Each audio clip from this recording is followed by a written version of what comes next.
As per John Little's book Samurai Heart, during a fight on a rooftop, Bruce Lee got provoked when his opponent attacked him suddenly after he had taken off his coat. Bruce Lee ended up knocking out his opponent's tooth and putting him into a coma. This incident led to the police showing up at Bruce Lee's door, which caused his parents to be concerned about their troublemaking and underachieving child's future. Despite this, Bruce Lee managed to turn his life around by moving to a foreign country and ultimately achieving fame.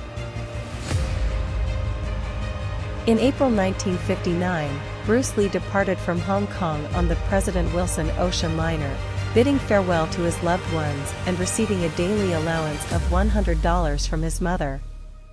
This marked the beginning of his journey to promote and popularize martial arts, spearheading a movement that would revolutionize the field. Bruce Lee's efforts helped spread Chinese martial arts across the globe and aimed to bring international recognition to Chinese culture and its people, making it a glorious and fulfilling chapter in his life. Bruce Lee, also known as the Kung Fu Kid, arrived in San Francisco in May 1959 after an 18-day journey. He then traveled to Seattle and joined the Edison Vocational and Technical School, where he enrolled in remedial high school courses to prepare for his university entrance exam. During that period, racial discrimination was rampant in American society, and many Asians living in the United States were ashamed of their non-white identity.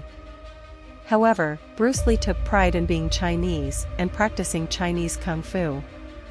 When asked about his country of origin by Westerners, he confidently responded with, "I'm Chinese," affirming his sense of cultural identity. Bruce Lee frequently performed Chinese martial arts both within and outside of Edison High School to promote its culture. He argued that Japanese martial arts like karate and judo, which were popular in the United States, had originated from Chinese martial arts. He emphasized that Chinese martial arts were both firm and soft, possessing a fluidity akin to water. One day, while giving a speech, Bruce Lee's words offended Yoichi Nakachi, a Japanese professional black belt in judo and karate, who publicly challenged him. In November 1960, the two met at the Seattle Youth League handball court, and as the challenger lunged forward, Bruce Lee quickly and skillfully attacked him with a series of punches, knocking him unconscious. Bruce Lee was escorted by his entourage during the fight. Well, Kung Fu is originated in China.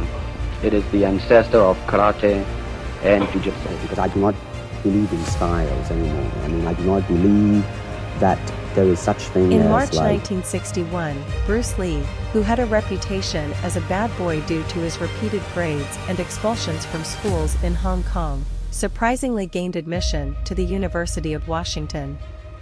This was a surprise to his relatives and friends who knew him well.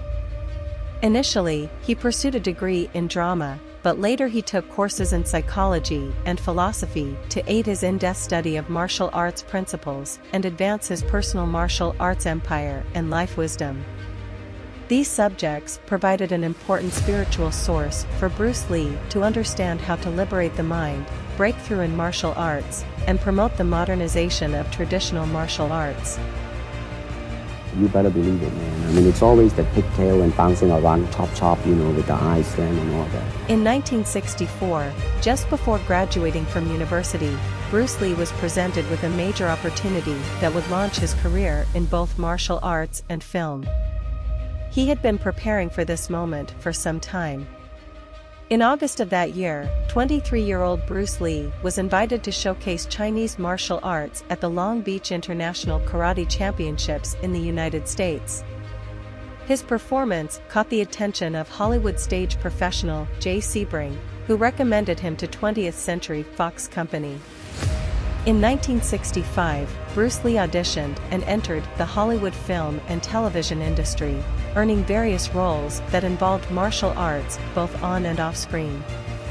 It was during this time that he also began directing, and it was through a chance encounter that he discovered the use of shadows in his future work. A Kung Fu punch is like an iron chain with an iron ball attached to the end, and it go whang, and it hurt inside. Great excellence. I mean, he was a true artist in that respect. He created himself.